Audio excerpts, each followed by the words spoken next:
Morning to all of you. Today's 22nd of day of Bhagavad Gita. Page number 484, verses 25th. I am never manifest to the foolish and unintelligent. For them, I am covered by my internal potency, and therefore they do not know that I am unborn and infallible. It may be argued that since Krishna was present on this earth and was visible to everyone, then why isn't he manifest to everyone now? But actually, he was not manifest to everyone. When Krishna was present, there were only a few people who could understand him to be the Supreme Personality of Godhead. In the assembly of Kuru, when Sisupal spoke against Krishna's being elected president of the assembly, Bhishma supported him and proclaimed him to be the Supreme Lord, the Supreme God. Similarly, the Pandavas and a few others knew that he was the Supreme, but not everyone. He was not revealed to the non-devotees and the common man. Therefore, in the Bhagavad Gita, Krishna says that but for his pure devotees, all men consider him to be like themselves. He was manifest only to his devotees as the reservoir of all pleasure, but to others, to unintelligent non-devotees, he was covered by his internal potency. In the prayers of Kunti in the Srimad Bhagavatam, it is said that the Lord is covered by the curtain of Yog Maya, and thus ordinary people cannot understand him. This Yog Maya curtain is also confirmed in the Isopisad mantra, in which the devotee prays, O my Lord, you are the maintainer of the entire universe, and devotional service to you is the highest religious principle. Therefore, I pray that you will also maintain me. Your transcendental form is covered by the Yog Maya. The Brahm Jyoti is the covering of the internal potency. May you kindly remove this glowing influence, effulgence that impacts my seeing your eternal form of bliss and knowledge. The Supreme Personality of Godhead in his transcendental form of bliss and knowledge is covered by the internal potency of the Brahm Jyoti, and the less intelligent impersonalists cannot see the Supreme on this account.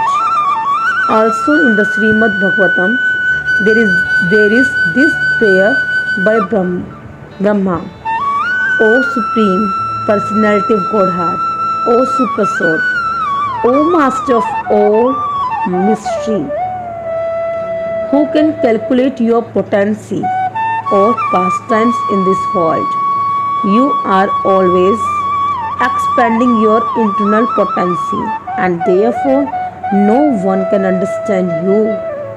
Learned scientists and learned scholars can examine the atomic constitution of the material world or even the planets, but still they are unable to calculate your energy or potency, although you are present before them. The Supreme Personality of Godhead, Lord Krishna, is not only unborn but also inexhaustible. He is eternal from his bliss and knowledge. and his energies are all inexhaustible. Verses 26.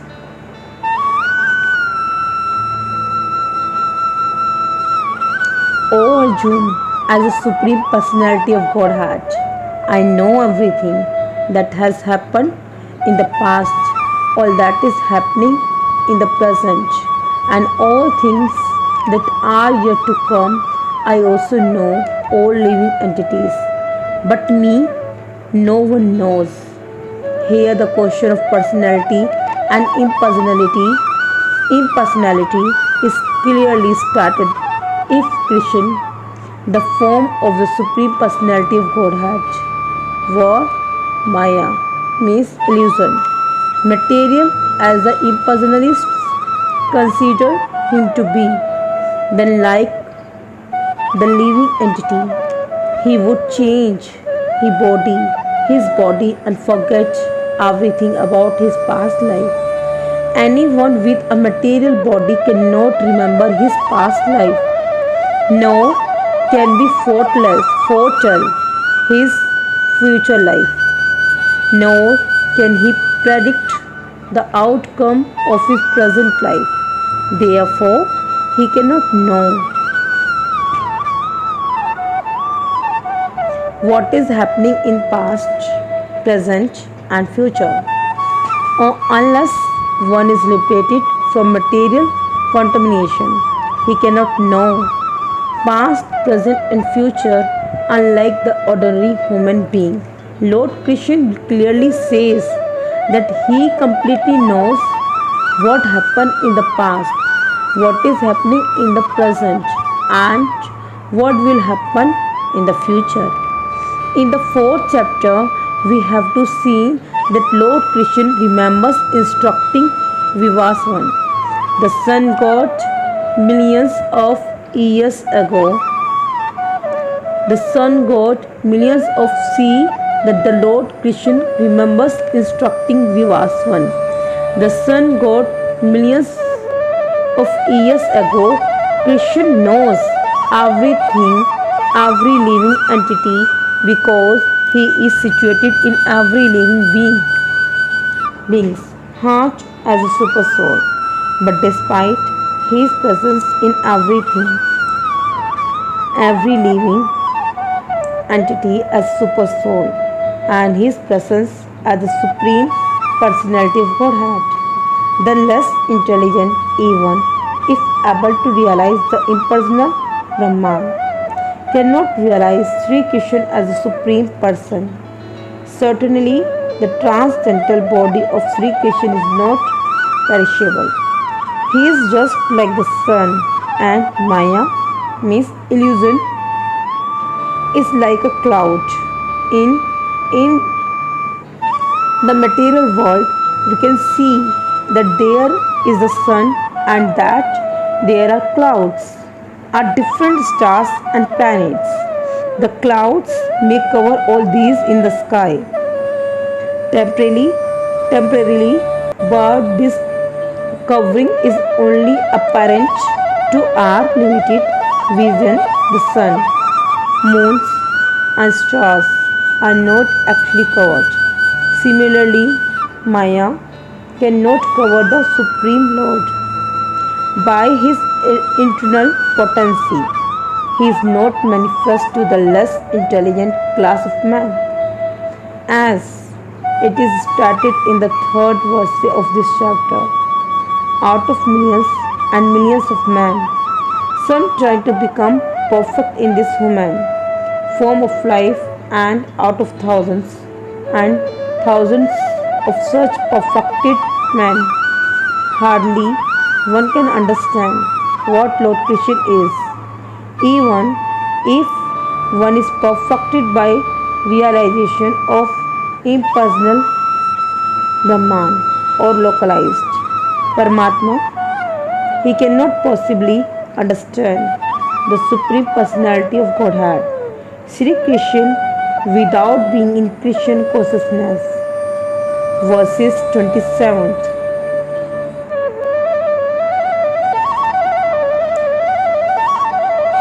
O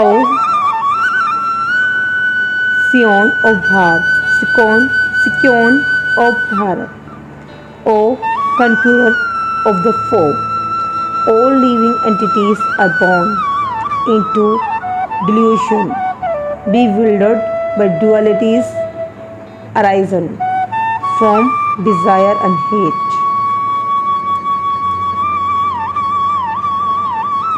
The real constitutional position of the living entity is that of subordination of the Supreme Lord, who is pure knowledge. When one is deluded into the separation from this pure knowledge, he becomes controlled by illusory energy and cannot understand the Supreme Personality of Godhead. The illusory energy is manifested in the duality of desire and hate. Due to desire and hate, the ignorant person wants to become one with the Supreme Lord and enemies and vice Krishna as the Supreme Personality of Godhead. Pure devotees who are not deluded or contaminated by desire and hate can understand that Lord Shri Krishna appears by his internal potencies, but those who are deluded by duality and nescience think that the Supreme Personality of Godhead is created by the material energies. This is their misfortune. Such deluded persons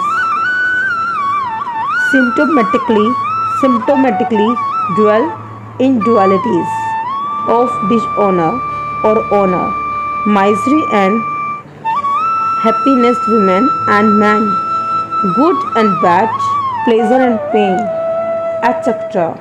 Thinking, this is my wife, this is my house, I am the master of the house, I am the husband of this wife.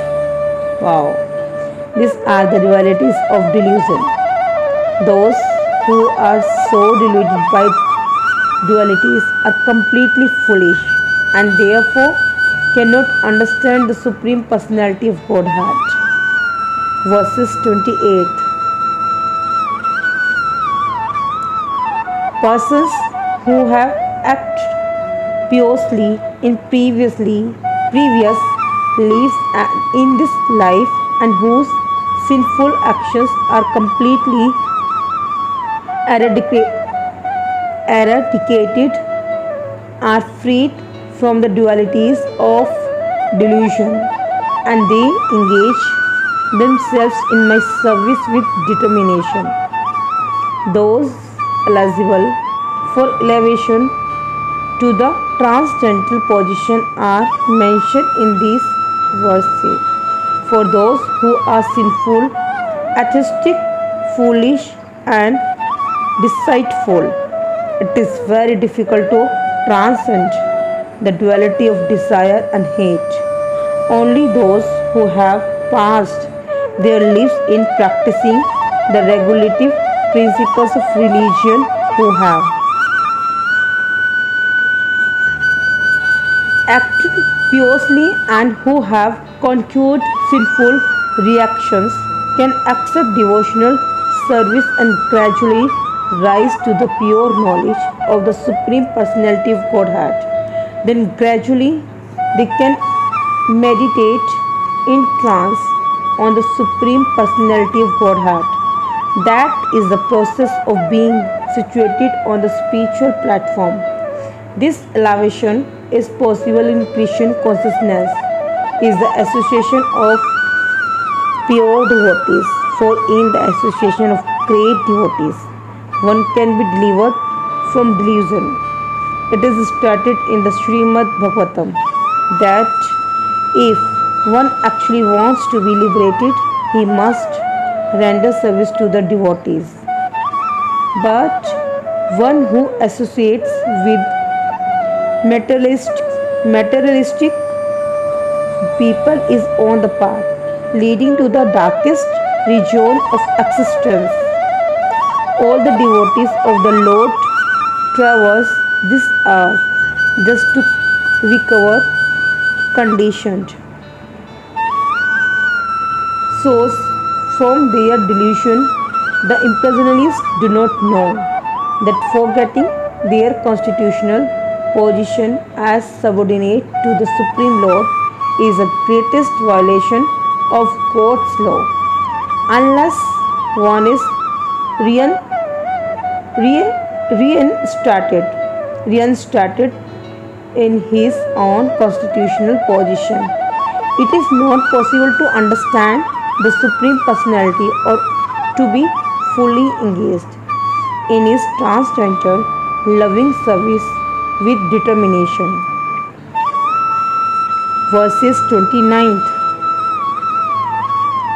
Intelligent persons who are endeavoring from liberation from old age and death take refuge in me in devotional service. They are actually Brahman because they entirely know everything about transcendental activities. Birth, death, old age, and disease affect this material body, but not the spiritual body. There is no birth, death, old age, and disease for the spiritual body. So, one who attains a spiritual body becomes one of the associates of the Supreme Personality of Godhead and engages in eternal devotional service is the really liberated. I am spirit. It is sad that one should understand that he is Brahman, spirit, soul. This Brahman conception of life is also in devotional service as described in this verse. The pure devotees are transcendently situated on the Brahman platform and they know everything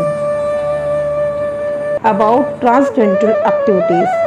Four kinds of impure devotees who engage themselves in the transcendental service of the Lord achieve their respective goals and by the grace of the Supreme Lord. When they are fully Krishna conscious, they actually enjoy spiritual association with the Supreme Lord. But those who are worshippers of demigods never reach the Supreme Lord in his supreme planet. Even the less intelligent Brahman realized persons cannot reach the supreme planet of Krishna, known as Golaka Vrindavan. Only persons who perform activities in Krishna consciousness are actually entitled to be called Brahman because they are actually endeavoring to reach the Krishna planet. Such persons have no misgivings about Krishna and thus they are factually Brahman. Those who are engaged in worshipping the form of the Lord or who are engaged in meditation on the Lord simply for liberation from material bondage also know by the grace of the Lord the purports of Brahman, etc., as explained by the Lord in the next chapter, verses 38.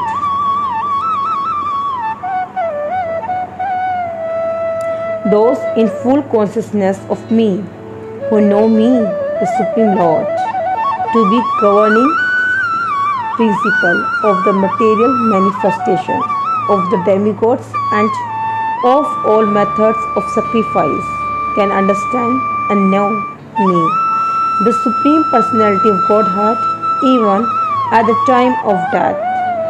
Persons acting in Krishna consciousness are never deviated from the path of entirely understanding the Supreme Personality of Godhead in the transcendental association of Krishna consciousness.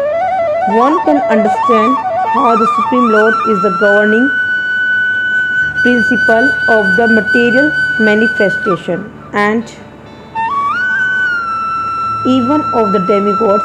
Gradually, by such transcendental association, one becomes convinced of the supreme personality of Godhead, and at the time of death, such a Christian conscious person can never forget Krishna. Naturally, he is thus promoted to the planet of the Supreme Lord, Golak Vrindavan.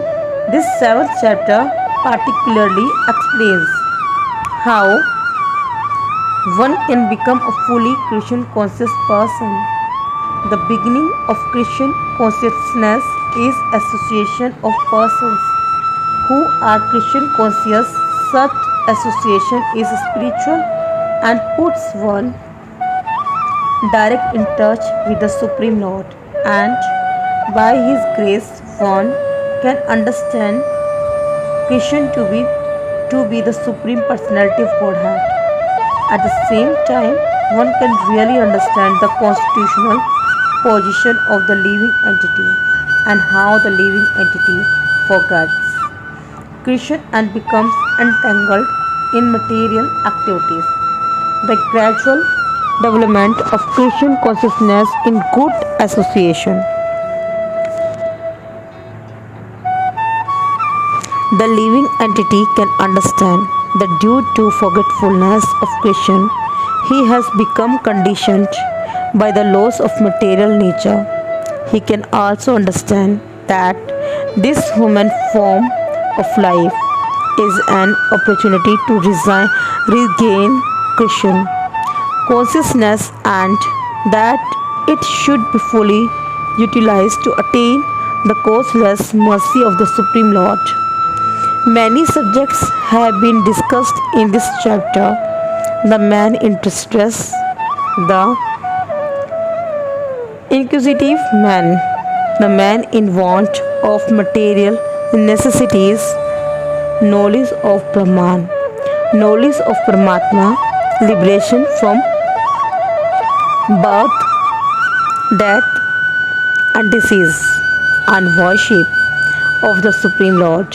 However, he who is actually elevated in Christian consciousness does not care for the different process. He simply directly engages himself in activities of Christian consciousness and thereby factually attains his constitutional position as an eternal servitor of Lord Krishna. In such a situation, he takes pleasure in hearing and glorifying the Supreme Lord in pure devotional service. He is convinced that by his doing so, all his objectives will be fulfilled. This determined faith is called. It is the beginning of Bhakti Yoga or transcendental loving service. That is the verdict of all scriptures. This seventh chapter of the Bhagavad Gita is a substance of that conviction. Thus, and the Bhakti Vedanta purports of the seventh chapter of the Srimad Bhagavad Gita in the matter of knowledge of the Absolute. Now, eighth chapter starts. Now, eighth chapter has started. Attaining the Supreme. What? Attaining the Supreme in eighth chapter. Verses first.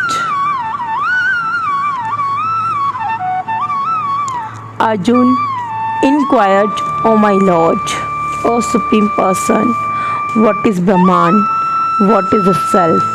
What are fruitive activities? What is this material manifestation? And what are the demigods? Please explain this to me. In this chapter, Lord Krishna answers different questions from Arjun, beginning with what is Brahman. The Lord also explains from fruitive activities devotional service and yoga principles and devotional service in its pure form. The Srimad Bhagavatam explains that the Supreme Absolute Truth is known as Brahman, Paramatma, and Bhagavan. In addition, the living entity, the individual soul, is also called Brahman. Arjun also inquires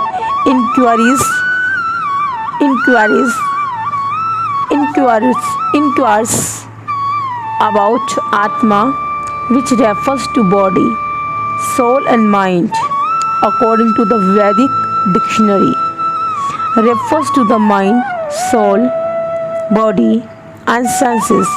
Also, Arjuna has addressed the Supreme Lord as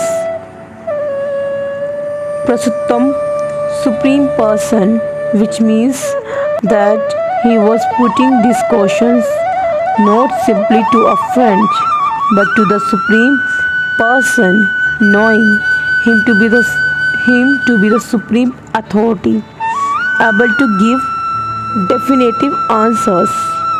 Verse is second.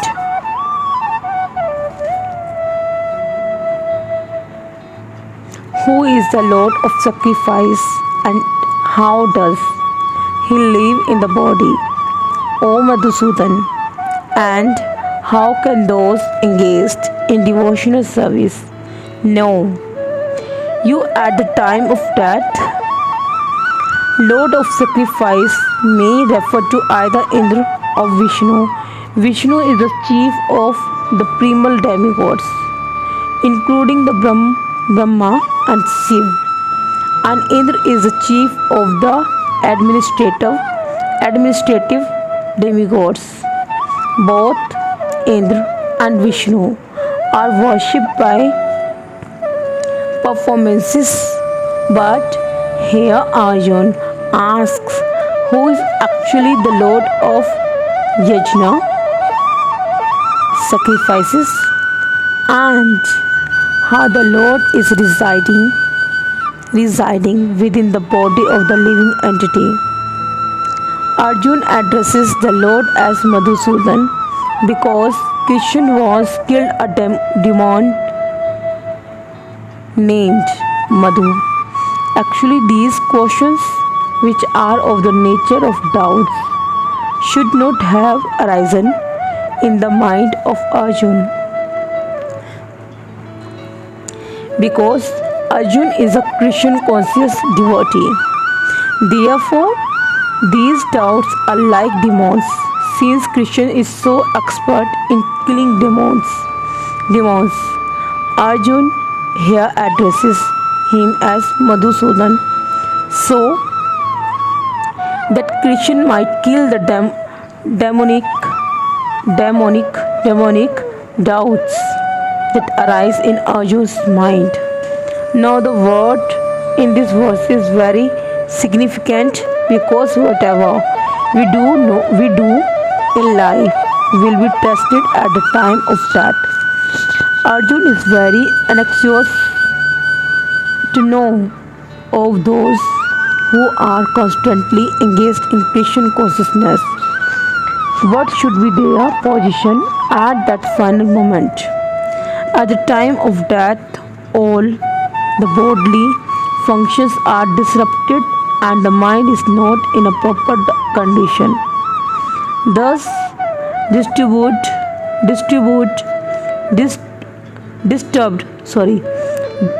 disturbed by the bodily situation. One may not be able to remember the Supreme Lord Maharaja Krishna, a great devotee, prays, my dear Lord, just now I'm quite healthy and it is better that I die immediately so that the swan of my mind can seek entrance at the stem of your lotus feet. The metaphor is used because the swan, a bird of the water, takes pleasure in digging into the lotus flowers. Its spotting proclivity is to enter the lotus flower. Maharaja Kulashkara says to the Lord, "Now my mind is undisturbed and I am quite healthy. If I die immediately thinking of your lotus feet, then I am sure that my performance of your devotional service will become perfect. But I have to wait for my natural death. Then I do not know what will happen, because at that time the bodily functions will be disrupted, my throat will be choked up, and I do not know whether I shall be able to chant your name. Better let me die immediately." Arjun questions how a person can fix his mind on Krishna's lotus feet at such a time. Verses 3rd. The Supreme Personality of Godhead said, the indestructible transcendental living entity is called Brahman, and his eternal nature is called Adhyatma, the self-action pertaining to the development of the material bodies of the living entities is called Karma, or fruitive activities. Brahman is indestructible and eternally existing, and its constitution is not changed at any time. But beyond Brahman there is Brahman. Brahman refers to the living entity, and Brahman refers to the Supreme Personality of Godhead. The constitutional position of the living entity is different from the position he takes in the material world. In material consciousness, his nature is to try to be the lord of matter. But in spiritual consciousness, Christian consciousness, his position is to serve the Supreme. When the living entity is in material consciousness, he has to take on various bodies in the material world. That is called Kram, or varied creation, by the force of material consciousness. In Vedic literature, the living entity is called Jivatma and Brahma, but he is never called Brahman. The living entity, Jivatma, takes different positions. Sometimes he merges into the dark material nature and identifies himself with matter, and sometimes he identifies himself with a superior spiritual nature. Therefore, he is called the Supreme Lord's marginal energy. According to his identification with material or spiritual nature, he receives a material or spiritual body. In material nature, he may take a body from any of the 8 crore 4 lakh species of life. But in spiritual nature, he has only one body. In material nature, he is manifested sometimes as a man, demigod, animal, beast, bird, etc. According to his Kram, to attain material heavenly planets and enjoy their facilities, he sometimes performs sacrifices, means yajna. But when his merit is exhausted, he returns to earth again in the form of a man. This process is called kram. The Chand- Chandogya Upanishad describes the Vedic sacrificial process. On the sacrificial altar, five kinds of offering are made into five kinds of fire. The five kinds of fire are convinced of as the heavenly planets, clouds, the earth, men and women, and the five kinds of sacrificial offerings are faith, the enjoyer on the moon, rain, grains, and semen. In the process of sacrifice, the living entity makes specific sacrifice to attain specific heavenly planets and consequently reach them. When the merit of sacrifice is exhausted, the living entity descends to earth in the form of rain, then takes on the form of grains, and the grains are eaten by man and transformed into semen, which im- impregnates impregnates impregnates a, impregnates a woman, and thus the living entity once again attains the human form of perform sacrifice and so repeat the same cycle. In this way, the living entity perpetually comes and goes on the material path. The Christian conscious person, however, avoids such sacrifices. He takes directly to Christian consciousness and thereby prepares himself to return to Godhead. Impersonalist commentators on the Bhagavad Gita unreasonable assume that Brahman takes the form of Jeev in the material world, and to substantiate this they refer to chapter 15 verse 7 of Gita. But in this verse, the Lord also speaks of the living entity as an eternal fragment of myself, the fragment of God. The living entity may fall down into the material world, but the Supreme Lord Achyuta never falls down. Therefore, these assumptions that the Supreme Brahman assumes the form of Jiva is not acceptable. It is important to remember that in Vedic literature, Brahman, the living entity, is distinguished from Brahman, the Supreme Lord.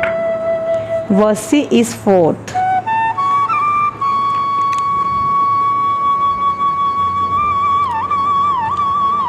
O best of the embodied beings, the physical nature, which is constantly changing, is called Adhibhut. The material manifestation, the universal form of the Lord, which includes all the demigods, like those of the sun and moon, is called Adhideva. And I, the Supreme Lord, represented as a super soul in the heart of every embodied being, am called Adhyajana, the Lord of Sacrifice. The physical nature is constantly changing. Material bodies generally pass through 6 stages. They are born, they grow, they remain for some duration. They produce some byproducts, they dwindle and then they vanish. They, this physical nature is called Adhibhut. It is created at a certain point and will be annihilated at a certain point. The conception of the universal form of the Supreme Lord, which includes all the demigods and their different planets, is called Adi Devta and present in the body along with the individual soul is the super soul, a plenary representation of Lord Krishna. The super soul is called the Paramatma or Adhyajna and is situated in the heart. The word ever is particularly important in the context of this verse, because by this word the Lord stresses that the Paramatma is not different from him. The super soul, supreme personality of Godhead, seated beside the individual soul, is a witness of the individual soul's activities and is the source of the soul's various types of consciousness. The super soul gives the individual soul an opportunity to act freely and witness his activities. The functions of all these different manifestations of the Supreme Lord automatically become clarified for the pure Krishna conscious devotee engaged in transcendental service to the Lord. The gigantic universal form of the Lord called Adi Devta is contemplated by neophyte who cannot approach the Supreme Lord in his manifestation as Super Soul.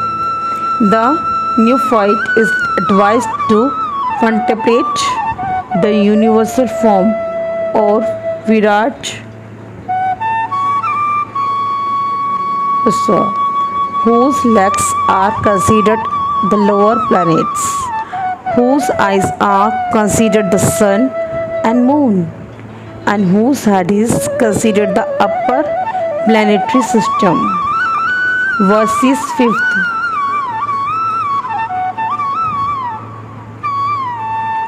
And whoever at the end of his life quiets his body, remembering me alone, at once attains my nature. Of this there is no doubt.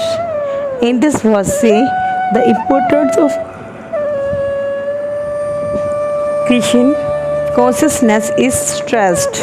Anyone who quiets his body in Krishna consciousness is at once transferred to the transcendental nature of the Supreme Lord. The Supreme Lord is the purest of the pure. Therefore, anyone who is constantly Krishna conscious is also the purest of the pure. The word Samran, the word remembering, is important. Remembrance of Krishna is not possible for the impure soul who has not practiced Krishna consciousness is devotional service. Therefore, one should practice Krishna consciousness from the very beginning of life. If one wants to achieve success at the end of his life, the process of remembering Krishna is essential. Therefore, one should constantly, incessantly chant the Mahamantra Hare Krishna, Krishna Krishna, Hare Hare, Hare Rama, Rama Rama, Hare Hare. The Lord Chaitanya has advised that One be as tolerant as a tree. There may be so many impediments for a person who is chanting Hare Krishna. Nonetheless, tolerating all these impediments, one should continue to chant Hare Krishna, Hare Krishna, Krishna Krishna, Hare Hare, Hare Rama, Hare Rama, Rama Rama, Hare Hare, so that at the end of one's life, one can have the full benefit of Krishna consciousness. Verse is sixth.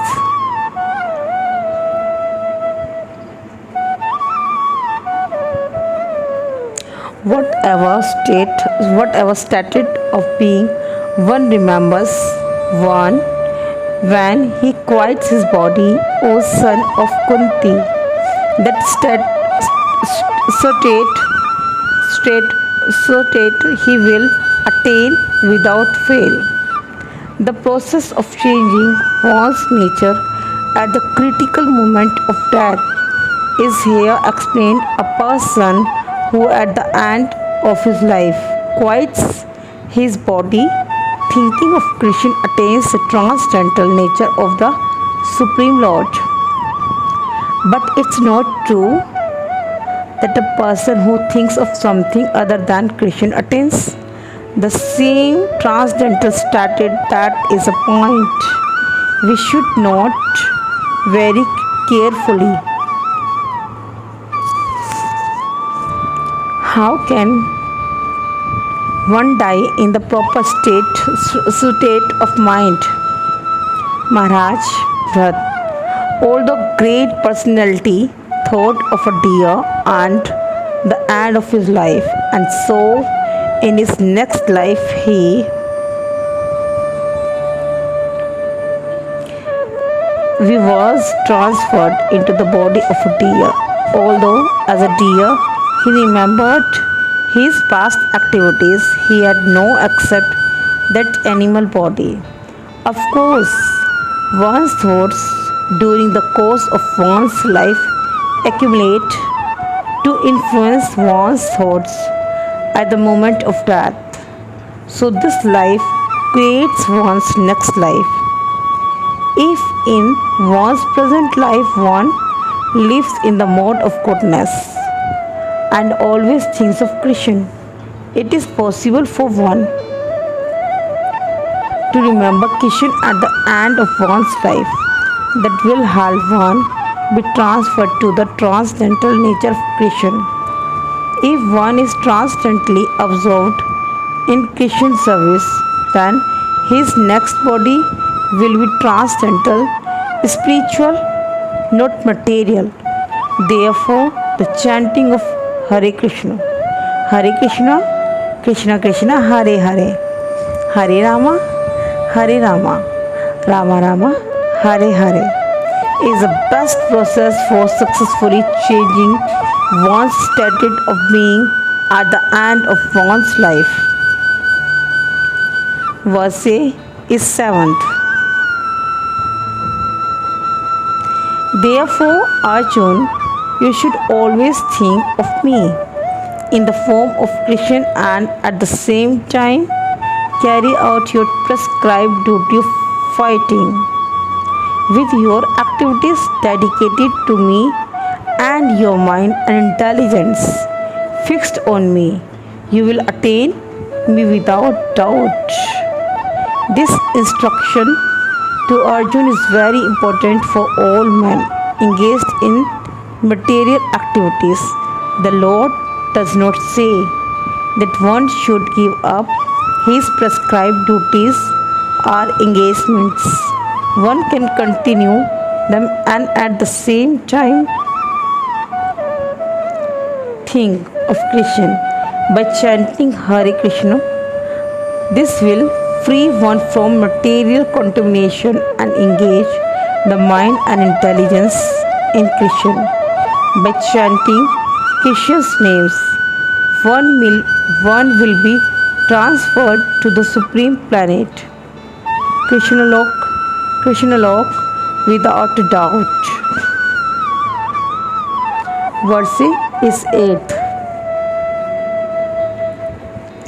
He who meditates on me as a Supreme Personality of Godhead, his mind constantly engaged in remembering me, undeviated from the path. He, O path, is sure to reach me. In the verse, Lord Krishna stresses the importance of remembering him. One's memory of Krishna is revived by chanting the Mahamantra Hare Krishna. By this practice of chanting and hearing the sound vibration of the Supreme Lord, one's ear, tongue and mind are engaged. This mystic meditation is very easy to practice and it helps one attain the Supreme Lord.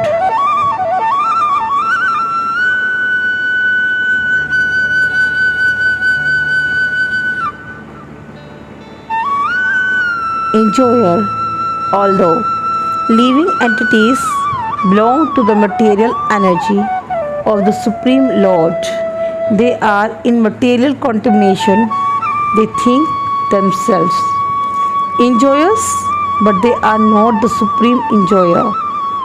Here it is clearly stated that the Supreme Enjoyer is the Supreme Personality of Godhead in his different manifestation and plenary expansions as Narayan, Vasudev, etc. The devotee can constantly think of the object of worship, the Supreme Lord, in any of his features, Narayan, Krishna, Rama, etc. By chanting Hare, Hare Krishna, this practice will purify him. And at the end of his life, due to his constant chanting, he will be transferred to the kingdom of God. Yoga practice is meditation on the super soul within. Similarly, by chanting Hare Krishna, one fixes his mind always on the Supreme Lord. The mind is fickle and therefore it is necessary to engage the mind by force to think of Krishna. One example often given is that of the caterpillar that thinks of becoming a butterfly, that so is transformed into a butterfly in the same life. Similarly, if we constantly think of Krishna, it is certain that at the end of our lives, we shall have the same bodily constitution as Krishna. Verses 9th.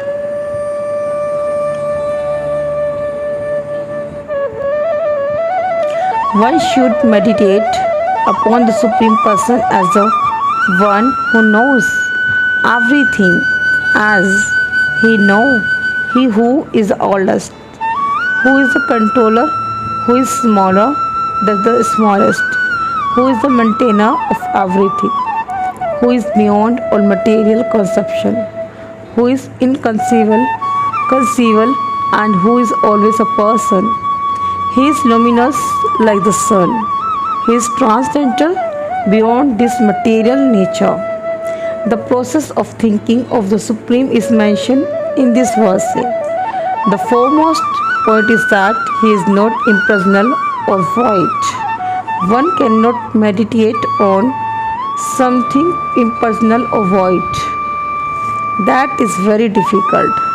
The process of thinking of Krishna,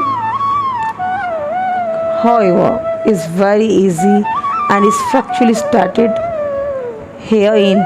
First of all, the Lord is a person. We think of the person Ram and the person Krishna, and whether one think of Ram or of Krishna, what he is like is described in the verse of Bhagavad Gita. The Lord is Kavi, that is, he knows past, present, and future, and therefore knows everything. He is the oldest personality because he is the original origin of everything. Everything is born out of him. He is also the supreme controller of the universe, and he is the maintainer and instructor of humanity. He is smaller than the smallest the living entity is 1/10,000th part of the tip of a hair. But the Lord is no inconceivable small that he enters into the heart of his particle. Therefore, he is called smaller than the smallest. As a super me, he can enter into the atom and into the heart of the smallest and control him as a super soul. Although small, he is still all pervading and is maintaining everything. By him, all these planetary systems are sustained. We often wonder how these big planets are floating in the air. It is stated here that the Supreme Lord, by his inconceivable energy, is sustaining all these big planets and system of galaxies. The word Achintya, inconceivable, is very significant in this connection. God's energy is beyond our conception, beyond our thinking, jurisdiction, and is therefore called inconceivable. Who can argue this point? He pervades this material world and yet is beyond it. We cannot comprehend even this material world, which is insignificant compared to the spiritual world. So, how can we comprehend what is beyond? Achintya means that which is beyond this material world, that which our argument, logic, and philosophical speculation cannot touch, that which is inconceivable.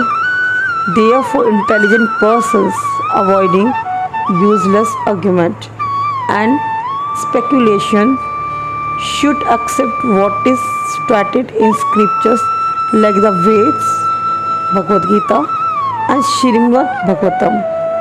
The follows the principles they set down. This will lead one to understanding. Thank you so much and have a great good day.